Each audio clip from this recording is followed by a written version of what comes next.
আসসালামু আলাইকুম গাইস, দেখেন এই শীতের মধ্যে আমরা জাহাজের কাজও করতেছে। দেখেন অতিরিক্ত বাতাস তো, তাই সামেনা দিয়ে সুগানে ধরায়। তো আমরা এইভাবে অতিরিক্ত বাতাস হলে সামেনা দিয়ে, এই যে দেখেন অনেক বড়ি আছে, এই যে সামেনা দিয়ে বাতাস আটকাই, হালকা আটকে আর কি, পুরোপুরিটা লাগে না।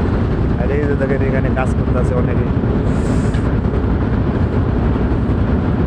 ময়লাগুলি পরিষ্কার করতেছে। আর এটাই হলো আমাদের নাবিক জীবন, সবাই দোয়া করবেন। শীত, অতিরিক্ত শীত,